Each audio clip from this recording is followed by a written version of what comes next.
estábamos hablando, Santiago, de tu periplo por el mundo. Hablamos recién brevemente de tu experiencia en España y nos había quedado, bueno, es la cuestión del Oriente, que es algo que te interesa mucho, fue ¿no? Muy interesante eso. Se dio algo que ahora, hace unos meses, Bien. se termina de cerrar un ciclo. Porque estuviste recientemente en Marruecos, digamos, ¿no? Pero yo, cuando decido ir a Egipto después de que mi directora de tesis me había dicho que en la Universidad Española no entraba nadie nuevo en la Complutense, desde la muerte de Franco, bueno, había que buscar otra opción. Y yo quería un poco de aventura. Había hecho 5 años la carrera aquí, en la Universidad Litoral, 4 años de doctorado, bueno, quería mezclar con un poco de aventura. Y fui a una charla que dio el escritor Juan Goytisolo. Sí.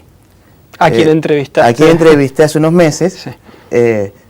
Y bueno, fue como un ciclo, ¿no? No lo volví a ver hasta ahora, pero esta charla fue en el 2002. Él presentaba un libro en Madrid, yo fui, y hablando él me dice, bueno, ¿por qué no probás en Oriente, en Egipto? Y bueno, a partir de ahí conseguí un puesto en el Instituto Cervantes en el Cairo. Cuando se abre esa oferta, ¿qué es lo primero que pensaste? Y no sé. Vamos. Vamos a ver qué pasa. Sí, hay una conversación casi muy simpática con mi hermana en aquel momento. Me dice, bueno, mientras yo dudaba, un poco nervioso, me decía, bueno, ni que te vayas, ni que te estuvieras por ir al desierto. Sí, me voy al desierto. Literalmente. Pasa que bueno, que después del desierto bajó la palabra, bajó la escritura también en el desierto. Y en ese desierto está el Nilo, está el Cairo. Creo que son temas que te interesan incluso desde antes. La literatura, sí, claro, lo que te decía, el orden uno lo pone, lo que uno vive como casual, luego hay un orden, ¿no? Y en Egipto y en Marruecos, bueno, dabas clases básicamente. Sí, en Egipto. Marruecos fue ahora. Estoy tratando de combinar, pasar un tiempo del año en Marruecos. Claro, porque nos contabas que tu plan, digamos, de vida... Bueno, lo que voy haciendo en estos últimos años ha dado casi de una manera natural. Pasar 8 meses en Argentina y 4 entre Europa y el mundo árabe. Pero bueno, esto hasta ahora va saliendo casi natural con invitaciones. Claro, porque eso genera, bueno, lo hablamos también alguna vez, una serie de conexiones y de posibilidades laborales muy interesantes, ¿no? También implica una vida nómade con sus pros y sus contras, ¿no? Bueno, sí, una vida nómade que no te disgusta, creo, por el momento, pero bueno, no sé eso cuánto puede durar. Toda la vida, tal vez. Tal vez toda la vida, no estaría mal, digamos, ¿no? Bueno, hay otro tema que a mí me interesa particularmente y que hemos hablado reiteradamente, inclusive el año pasado hemos tenido posibilidad de hacer un par de desarrollar o de ejecutar un par de eventos, que es la cuestión de la Fundación Borges, ¿no? Eso ya aquí. Claro, eso acá, ¿no? Y quería que nos contaras, bueno, cómo se da el contacto con la Fundación. Yo comentaba recién que estás trabajando sobre todo en la apertura de cátedras abiertas Borges en diferentes lugares del país. Hay una cátedra que depende de la Fundación, que suele hacer sus actividades en San Luis, pero bueno, se abre a otros lugares también, ¿no? ¿Cómo se da inicialmente el contacto? Bueno, vos habías hecho tu tesis doctoral sobre Borges. Sí. Sos un borgiano, digamos, asumido. Había estado ahí varios años trabajando con su obra, y por otro lado, también tiene que ver Egipto con esto. Porque hay una cosa muy curiosa. Borges, antes de morir, cuando ya estaba enfermo, en Ginebra, decidió tomar clases de árabe. Entonces fue un profesor egipcio a darles clases de árabe. Bueno, y ahí hay muchas interpretaciones de esta última actitud, ¿no? De como no dejar que la muerte interfiera en la vida, ¿no? Seguir haciendo lo que siempre había hecho, que era estudiar. Aún en un momento dramático, el tipo se pone a estudiar. Y con una enseñanza también muy interesante, porque él sabía que iba a morir. De hecho, el profesor le dice, usted no va a llegar a hablar árabe. Y dice, bueno, no, uno no emprende las cosas para dominarla, sino para descubrir, para asombrarse. Y bueno, y eso me parece muy hermoso. Bien. Y entonces, una vez... Bueno, después, María Kodamas, que es la presidenta de la Fundación, había emprendido la búsqueda de este egipcio, que había pasado por el instituto donde yo di clases. Increíble. Entonces, bueno, ahí hubo un contacto, yo llamé al instituto, el director que estaba cuando fue este profesor, que después se le perdió el rastro, que le enseñó a Borges, había pasado por ahí, y el director del instituto del Cairo ahora es el director del instituto de Estambul. yo habré hablado ahora 6 meses con él, pero a ver si podíamos recuperar quién fue este profesor egipcio que vive en Ginebra y le dio clases, y no sabía. No, se acordaba del momento, pero no le había pedido ningún dato. Bueno, y a partir de ahí surgió colaboraciones con la fundación. Después me han invitado a dar charlas, como el año pasado se hizo un trabajo en común con el Vaticano, y me tocó dar una charla sobre el tango en Borges. Bien. Bueno, y hay un trabajo de colaboración hasta estos días. Y el año pasado estuvo la apertura, ¿no?, de la cátedra acá. No, pero la cátedra acá es otra cosa. La cátedra que hay en Santa Fe, que hemos abierto en Lagunelle, en la Facultad de Derecho, es la literatura y el derecho. Bien. O el derecho y la literatura. Sí, sí, sí. Que se vino desde la Fundación Borges a participar, pero no es Borges y la literatura, es el derecho y la literatura. Bien, ¿y cuáles son, al margen de estas cosas que estamos hablando, no sé, las próximas tareas o los próximos objetivos que tenés dentro de tu trabajo en la Fundación? ¿Hay cosas ya planificadas? ¿Hay otros cursos, charlas, seminarios? Este es un año particular para la Fundación Borges. Porque son 30 años de la muerte de Borges, ¿no? Como dicen, 86. Entonces, de la partida al gran mar, ¿no? Y se vienen varias actividades. Así que habrá charlas, habrá conferencias. He estado hablando aquí con gente de la provincia para hacer algo al respecto, ligado a la cultura, ¿no? Y también en San Luis y en Buenos Aires. Y probablemente, si da el cuerpo y las posibilidades, hacer algo sobre la relación de Borges y el mundo árabe antes que termine el año en Marruecos. Veremos. Bien. Hay otra pregunta que hacemos casi de manera automática en el programa, y que yo sé que es una pregunta en parte injusta y en parte imposible de responder, ¿no? Bueno. Que tiene que ver con las influencias, ¿no? Con las influencias, con las lecturas, ¿no?, que tenemos, digamos, en consideración particular. Yo sé que es injusta porque si yo te pido que me nombres a 2 o 3 autores, ¿no? Y también decir la verdad. Y también decir la verdad, ¿no?, es complicado, pero si te apuro en este momento, ¿no?, aún siendo injusto, ¿quiénes aparecen en tu memoria, ¿no?, en la memoria emotiva, cuando pensás en esos autores que han sido absolutamente determinantes para vos? Borges era uno, ¿no? Sí, también hay una parte de la literatura española como Quevedo, que ha sido un personaje al que he vuelto mucho y he leído mucho. Bueno, autores argentinos, bueno, hemos hablado, ¿no? Sí. Borges, todo Roberto Ar, con otro bagaje, más locales como Juan L., aunque uno, Saer, claro, ¿no? Sí. Su trabajo con esas frases, esa conciencia del estilo. No sé, hay tantos que ignoro y que deben estar ahí.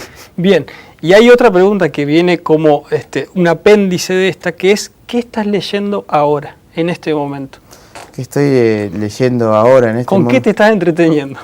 Bueno, estoy leyendo un libro del filósofo francés Michel Onfray, Cosmos, ¿no?, que acaba de salir y bueno, es muy interesante su lectura. Él tiene su concepto del hedonismo libertario, que lo asocia a una dieta. Ser un verdadero hedonista significa evitar el displacer. Claro. O sea, no darse los placeres, sino evitar el displacer. Y sobre todo generar problemas al otro. Estoy leyendo bastante sobre los haikus estos días. Sí. Y me dijiste en alguna ocasión que estabas también con los poetas místicos a propósito de la preparación y para del el curso. Sí, claro. Y sufí, ¿no? Estoy leyendo varios poetas sufí para este curso, algunos no traducidos al español, otros más o menos. Bueno, Rumi, el poeta persa, Ibn Arabi, estos poetas andaluces, cuando Andalucía pertenecía al mundo árabe, al califato. Sí, varios poetas andaluces de esa época, como Ibn Hazm y otros. ¿Cómo aparecen los temas, supongo que por lecturas, ¿no? Pero cómo aparecen los temas del incidente literario, tu sección del diario El Litoral, que sale, no sé, cada 15 días, ¿no? Sí, 14. Cada 14 días, claro. Sí, los lunes. Son en general, digamos, reflexiones que vienen de lecturas, pero a veces planteas problemáticas más contemporáneas, por decirlo así, ¿sí? Sí. ejemplo, el tema de las series de Games of Thrones y demás, ¿no? Bueno, eso es algo que nos interpela ahora, ¿no? Y tuve varias conversaciones con un amigo tuyo que se llama Nacho, un pajarillo Nombrémoslo. un pajarillo amarillo. Nacho Amarillo. Sobre la narrativa de Juego de Tronos, ¿no? Y de otros. Y es verdad que ahí, bueno, hay un fenómeno que se indaga sobre una narrativa que está más relacionada no con el cine, sino con la novela. Por eso lo he puesto en el incidente literario. Es decir, en la novela uno lee el Quijote y convive un mes con el personaje. Claro. Es el mismo tiempo de esta serie. Uno termina conviviendo con esos personajes. Eso no pasa en el cine pasan otras cosas maravillosas. Claro. Pero este tiempo de esta serie se asemeja más al tiempo de los folletines. Claro, sí, ¿no? sí, de sí. esos folletines de El Simonónico. suspense. Y el suspenso que continúa y bueno, entonces hay algo literario y actual. Y surgen de reflexiones que voy teniendo todo el tiempo, ¿no? O que me atraen. Ahí hubo otro que saqué hace un tiempito sobre el subjuntivo. Una defensa del subjuntivo, de la utilización del subjuntivo, que es un modo verbal que me fascina. Y estaba pensando respecto de lo anterior que ahí una parte del secreto de estas series, ¿no? Creo yo, ¿no? Es una opinión así, poco fundamentada. Preguntale a Nacho Amarillo, que es un erudito. Un erudito, pero creo que tiene que ver con que hay un trabajo de guión muy fuerte. De escritores que elaboran justamente una saga y la atención a la continuidad de... Y hay guiños, por ejemplo, no sé si te acordás de Lost. Sí, no la vi entera. Bueno, Lost han perdido una isla, y eso que fue un éxito basado, entre otras cosas, en la invención de Morel. Sí. Creo que en el capítulo 7, uno de los personajes que usa camisa ahí, que está leyendo en inglés, ¿no? The Invasion of Morel. Está el guiño directo, que también pasa en una isla, perdidos. Claro, hay un cruce entre esta serie y la literatura. Que es muy interesante.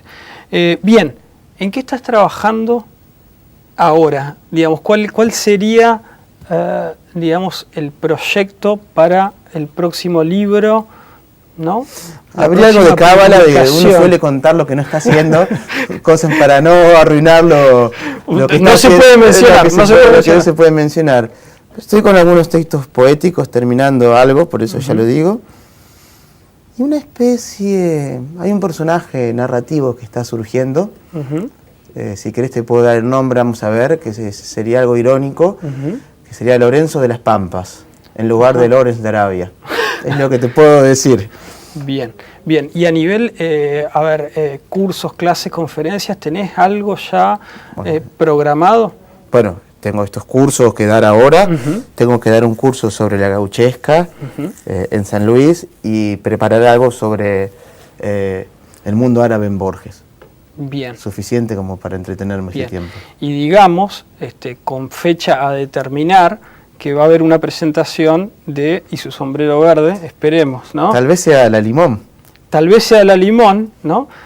Vamos a anunciarlo con tiempo y esperemos que puedan venir además los músicos que le pusieron cadencia sonora a tus textos, ¿no? Veremos. Inshallah, como dicen en árabe, ojalá. Ojalá. Bien. Respecto de los géneros, Santiago, ¿hay alguno en lo que te sientas particularmente cómodo o tu trabajo naturalmente se orienta? Quiero decir... Hay un género muy argentino, o rioplatense casi, que creo que atraviesa escritores desde Sarmiento a Piglia, que tienen la forma externa de un ensayo, sí, pero que es ficción. Bien. Ese género me atrae. El caso de Piglia es... Bueno, sí. o el Facundo, que quiere dar cuenta de la realidad del país, pero en realidad nos encontramos con un personaje literario, ¿no? O los ensayos, o los cuentos de Borges que parecen ensayos, como Pierre Menard, o Piglia. Es algo muy, muy argentino eso. Es un género curioso. Es un género como con límites muy difusos, ¿no? Que mezcla la ficción con el ensayo, ¿no? Pero, o que tiene la apariencia externa del ensayo. Claro. Pero porque hay algo ficcional, en el fondo uno no busca la verdad. Claro, hay algo ficcional, pero a la vez el placer estético, pero además hay una profunda reflexión de índole intelectual Sí. sobre los temas. En respiración artificial, por ejemplo, de Piglia se ve muy claro eso. Sí, claro. ¿No? Donde hay una... Y una ironía de las teorías. Una ironía de las teorías y una referencia permanente a concepciones de la literatura, procedimientos de trabajo, Art, Borges y demás, ¿no? Pero también se sigue dando en escritores como César Aira y otros También. esa Ujú. tendencia, ¿no? Bueno, si te contamos como columnista a partir de este mes o cuando vos lo dispongas, hablemos un poco muy brevemente de qué va a ir un fragmento del programa, ¿no? Bueno, va a ser en principio, ¿no? Si llegamos a un buen entendimiento, que seguro que sí, en el diálogo, Esperemos que sí. sería una parte del programa, ¿no? Ujú. Con el nombre de la columna, El incidente literario, Sí. y aquello que consideremos que tiene ese espesor de la literatura. Ujú. Vos decías, puede ser una escena, puede ser un tema particular sobre el que queramos conversar, ¿no? Como un programa. ¿Alguna lectura? Alguna lectura, Yo me acuerdo, algún debate, algún invitado Ujú. sobre ese tema. Ujú. Hay un autor que se llama Jorge Rivera que decía sobre los ensayos de Borges que partían de un pretexto molecular, ¿no? Es decir, a ver si estamos de acuerdo en esto. Tomaremos un pretexto molecular para iniciar una referencia sobre algún tema esa semana, ¿sí? Perfecto. Bueno, muy bien.